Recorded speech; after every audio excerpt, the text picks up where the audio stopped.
தமிழ்நாடு தோட்டக்கலைத்துறையிலிருந்து 93 அதிகாரிகள் காலி பணியிடங்கள் நிரப்புவதற்கான அறிவிப்பு வெளியிட்டிருக்காங்க. இதற்கான அபிஷியல் அனௌன்ஸ்மெண்ட் என்ன அப்படிங்கிறத டீட்டெயிலாக பார்க்கலாம். தமிழ்நாடு தோட்டக்கலைத்துறையில் 93 அதிகாரி காலி பணியிடங்களுக்கான அறிவிப்பானது வெளியிடப்பட்டிருக்கிறது. டிஎன்பிசி மூலமாக அபிஷியல் அனௌன்ஸ்மெண்ட் கொடுத்திருக்காங்க. பணியிடங்கள் விவரத்தை பொறுத்த வரைக்கும் அக்ரிகல்ச்சர் ஆஃபீஸர் 37 காலி பணியிடங்களும், இளநிலை பட்டதாரிகள் 32 வயதிற்குள்ளும், முதுநிலை பட்டதாரிகள் 34 வயதிற்குள்ளும் இருக்கணும் அப்படிங்கிறத குறிப்பிட்டிருக்காங்க. மாத சம்பளம் 37,700 ரூபாயிலிருந்து 1,38,500 ரூபாய். கல்வி தகுதியை பொறுத்த வரைக்கும் அக்ரிகல்ச்சர் பாடப்பிரிவில் இளநிலை பட்டம் பெற்றிருக்கணும். அசிஸ்டன்ட் டைரக்டர் ஆஃப் அக்ரிகல்ச்சர் 8 காலி பணியிடத்திற்கான அறிவிப்பு வெளியிடப்பட்டிருக்கு. வயது வரம்பை பொறுத்த வரைக்கும் 32 வயதிற்குள் இருக்கணும். கல்வி தகுதி அக்ரிகல்ச்சர் பிரிவில் பயின்றிருக்க வேண்டும். சம்பளத்தை பொறுத்த வரைக்கும் 56,100 ரூபாயிலிருந்து 2,05,700 ரூபாய். ஹார்டிகல்ச்சர் ஆஃபீஸர் மொத்தம் 48 காலி பணியிடங்கள் அறிவிக்கப்பட்டிருக்கு. வயது வரம்பை பொறுத்த வரைக்கும் இளநிலை பட்டதாரிகளுக்கு 32 வயதும், முதுநிலை பட்டதாரிகளுக்கு 34 வயதும், ஹார்டிகல்ச்சர் பாடப்பிரிவில் பிஎஸ்சி எம்எஸ்சி பட்டம் பெற்றிருக்க வேண்டும் அப்படிங்கிறத குறிப்பிட்டிருக்காங்க. சம்பளத்தை பொறுத்த வரைக்கும் 37,700 1,38,500 ரூபாய். வயது வரம்பை பொறுத்த வரைக்கும் 1/7/2023 படி கணக்கிடப்பட்டு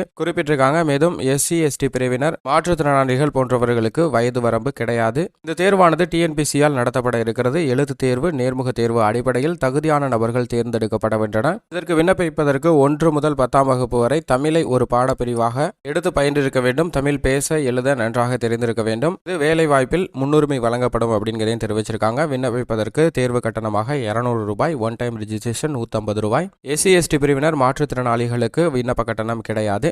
விண்ணப்பிப்பதற்கு அபிஷியல் இணையதளம் tnpc.gov.in என்ற இணையதளத்தில் விண்ணப்பிக்கலாம். விண்ணப்பிக்க கடைசி நாள் February 10.